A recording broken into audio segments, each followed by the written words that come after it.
Espero que todos se encuentren bien, fortalecidos por Dios. Quiero terminar hoy la serie que he comenzado hace un tiempo atrás acerca de orar sin cesar, exhortándonos a la oración ferviente.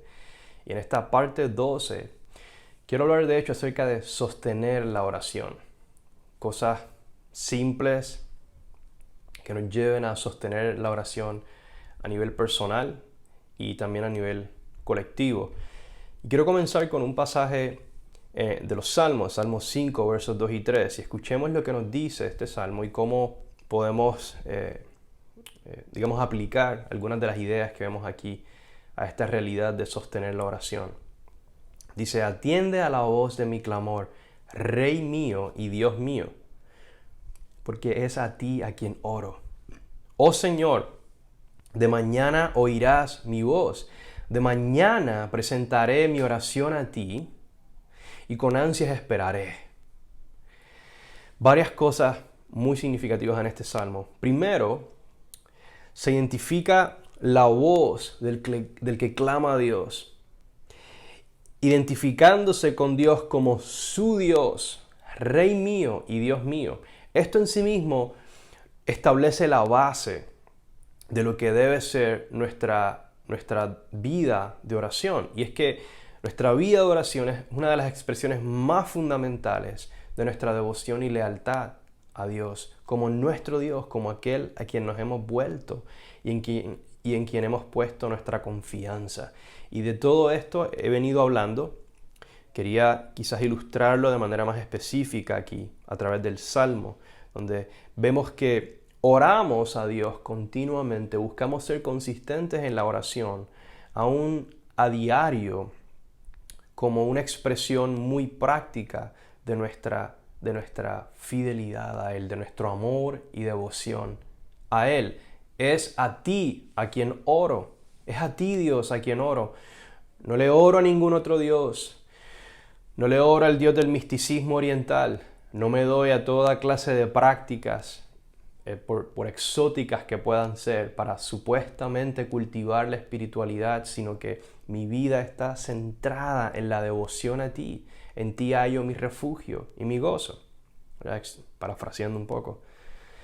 Luego, en el verso 3 dice: de mañana oirás mi voz. Vemos esta práctica de ofrecer a Dios oración en la mañana, lo cual tendría correspondencia con la práctica de ofrecer el sacrificio en el santuario, así como existía una rutina diaria donde se debía de ofrecer sacrificio a Dios en el templo. En este caso, la oración se correlaciona con el sacrificio, porque de hecho, el sacrificio que se ofrecía sin la sustancia de la oración saliendo del corazón era prácticamente en vano. El sacrificio siempre iba acompañado de oración, porque de hecho el objeto del sacrificio era prácticamente preparar el camino o abrir el camino para la comunión con Dios.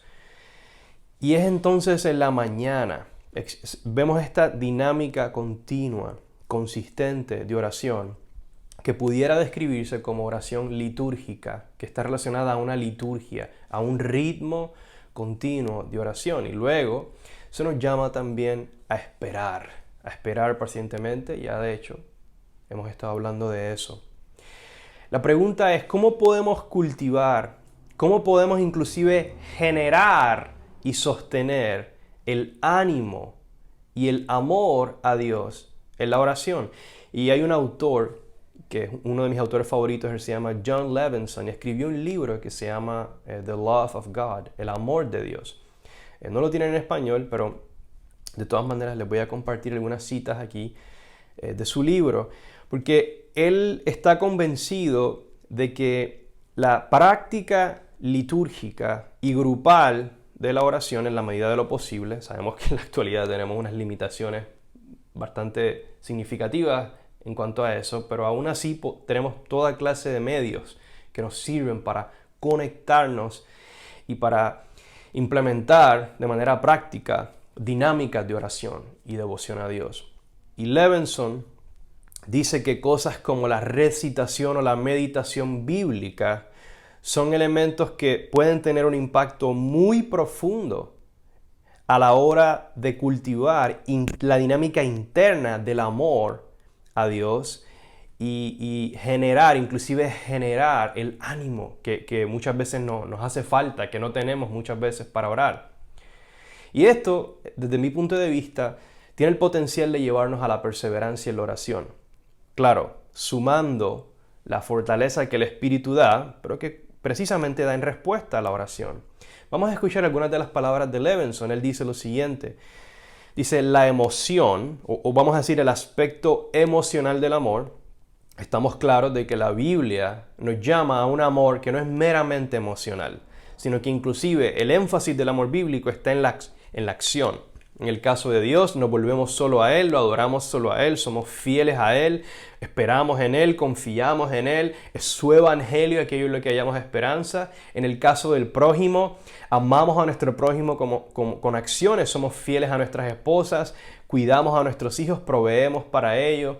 Es decir, el amor bíblico es principalmente una acción, pero tiene también un elemento interno o emotivo o afectivo. Y Levenson dice que psicológicamente se ha probado que aún los motivos, el elemento afectivo del amor puede verse influenciado por el aspecto social, grupal, práctico. Donde, por ejemplo, él dice que este aspecto emocional del amor, si así debe llamarse, en realidad se puede generar, aunque no directamente. Se genera a través de la reflexión constante en torno a la historia de la relación de Dios e Israel y la continua recitación y conmemoración ritualizada de las palabras de su revelación en el contexto de un grupo social comprometido explícitamente con esas actividades. Antes de continuar con la cita de Levenson, quiero tratar de explicar un poco lo que él quiere decir. Es un poquito rebuscado, pero la idea es esta. El elemento interno de la emoción, el afecto, el ánimo que nos inclina al amor y en este caso a la devoción a Dios en la oración puede ser incitado, puede ser alimentado por medio de un entorno social dentro del cual como grupo, como congregación, como iglesia, meditamos y reflexionamos. Primero proclamamos el mensaje de Dios, la narrativa bíblica, los pactos y promesas, todo lo que he venido hablando, lo que él llama la historia de la relación de Dios e Israel. Y esto se conmemora y al ser proclamada esta historia en los términos del Evangelio, el corazón es movido por este mensaje. Típicamente, ¿verdad? Especialmente cuando abrimos el corazón, cuando eso se combina con música, con cánticos a Dios, hay un efecto que es de hecho, muy práctico, ni siquiera es místico. A veces sentimos que nuestro corazón se enternece y sentimos la presencia, por así decirlo. Y eso no está mal, es muy probable que sea el Espíritu Santo, pero la realidad del caso es que sigue existiendo un elemento psicológico que favorece el proceso y Dios lo ve como legítimo. Nuestro corazón, de manera muy concreta o psicológica, si lo queremos ver así, se está inclinando hacia Dios. Y el Espíritu Santo está envuelto, pero también hay un elemento humano muy real que no podemos subestimar. Y Levenson apela a esto. Él dice, por ejemplo, que es bien sabido entre los psicólogos sociales que los comportamientos pueden generar y definir emociones. Y los comportamientos, tanto los buenos como los malos, se aprenden en gran medida de la unidad sociocultural en la que nos encontramos. Nosotros no somos seres independientes como muchas veces pensamos que somos. Somos completamente interdependientes, pertenecemos a un entorno. De hecho, existimos a partir de la existencia de otros seres humanos. Por lo tanto, nuestro comportamiento y desempeño es profundamente influenciado por nuestro entorno social. Pablo dice, por ejemplo, en 1 Corintios 15, si no me equivoco, que las malas compañías corrompen los hábitos. Si nosotros nadamos en agua verde todo el tiempo, pues probablemente nos vamos a poner verdes. Por lo tanto, donde sea que nos desenvolvamos socialmente continuamente, cualquiera sea nuestra práctica y dinámica social y cultural, eso nos va a cambiar y nos va a forjar, va a determinar cómo se expresa nuestro interior, nuestras emociones. Y eso los psicólogos sociales lo han probado. Levenson inclusive basa sus ideas en el libro de Deuteronomio, que él considera el libro por excelencia acerca del amor a Dios y la devoción a Dios. Eso es un tema bien grande. Si le interesa pueden ver su libro, otros recursos al respecto. Pero comentando acerca de eso, Levenson dice lo siguiente: el movimiento, en otras palabras, el movimiento de la devoción no es unidireccional, es decir, solo de estados mentales internos a acciones externas, sino que también ocurre en la dirección opuesta, desde acciones, es decir, externas que se realizan, textos que se recitan externamente, públicamente, hasta sentimientos y motivaciones. Me explico. Muchas veces pensamos, para que esto sea genuino delante de Dios, tiene que salir de allá adentro. Si no sale de allá adentro, no es genuino, soy un hipócrita, Eso no es cierto. Levenson dice muchas veces, la motivación o la inclinación del corazón es influenciada por lo que está entrando de afuera. Si yo entro a un lugar donde se está cantando a Dios, donde se escuchan estos sonidos de alabanza, estas oraciones, estas recitaciones o proclamaciones de pasajes de la Biblia, eso va a afectar mi corazón, me va a afectar internamente, de manera tal que me puede llevar a luego una expresión externa. Por lo tanto, hay una dinámica continua desde afuera hacia adentro y desde adentro hacia afuera, por así decirlo. Y luego Levenson elabora y dice que esta dinámica puede desempeñar un papel clave en la generación y clasificación, en el refinamiento y la dirección de la emoción, así como la emoción desempeña un papel clave en energizar y revitalizar las prácticas, haciéndolas como el Dios que las ordena, amadas a los ojos de los practicantes. Luego dice, un erudito bíblico contemporáneo nos advierte a no caer en estos prejuicios que tenemos hoy en día, donde se habla de lo que es ritual o de lo que es práctico y continuo como religioso. Y no, tenemos que ser espontáneos y simplemente fluir y irnos con la corriente. Y este otro erudito a quien Levenson se refiere advierte en contra de eso. Y él dice lo siguiente. Dice, hay un prejuicio promovido tanto por el romanticismo moderno como más recientemente por el existencialismo, con su consejo de ser fieles a los sentimientos o auténticos, como si el comportamiento adecuado procediera de una fuente emocional correctamente identificada. Yo agregaría, y este es Levenson hablando, que también debemos tener cuidado con las conversaciones superficiales sobre rituales vacíos. Sin duda, los rituales pueden volverse vacíos, realizados habitualmente y sin pensar, sin tener en cuenta su significado y la ética que se supone que se asocie con ellos. Los profetas de Israel fueron incansables en su condena de ese tipo de religión pro forma, es decir, meramente externa. Pero también es importante recordar que como otros comportamientos habituales, los rituales son resistentes, aguantan. Como los hábitos, son difíciles de romper y por lo tanto es probable que sobrevivan a los periodos de sequedad espiritual cuando la fe y los sentimientos simplemente no están ahí.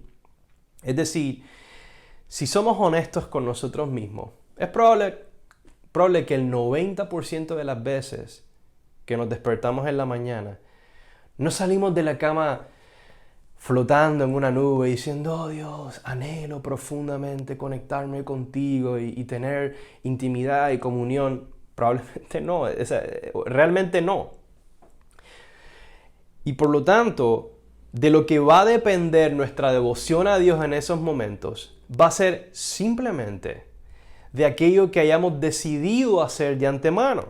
Bien sea sacar este tiempo para abrir mi Biblia, leer este pasaje, porque al leer este pasaje o recitar esta oración, desde afuera hacia adentro, voy a ser movido para que por la gracia de Dios mi corazón, digamos, se incline entonces a la oración y a la devoción a Dios, y de esa manera, de manera muy concreta y práctica, sostengo la vida de oración.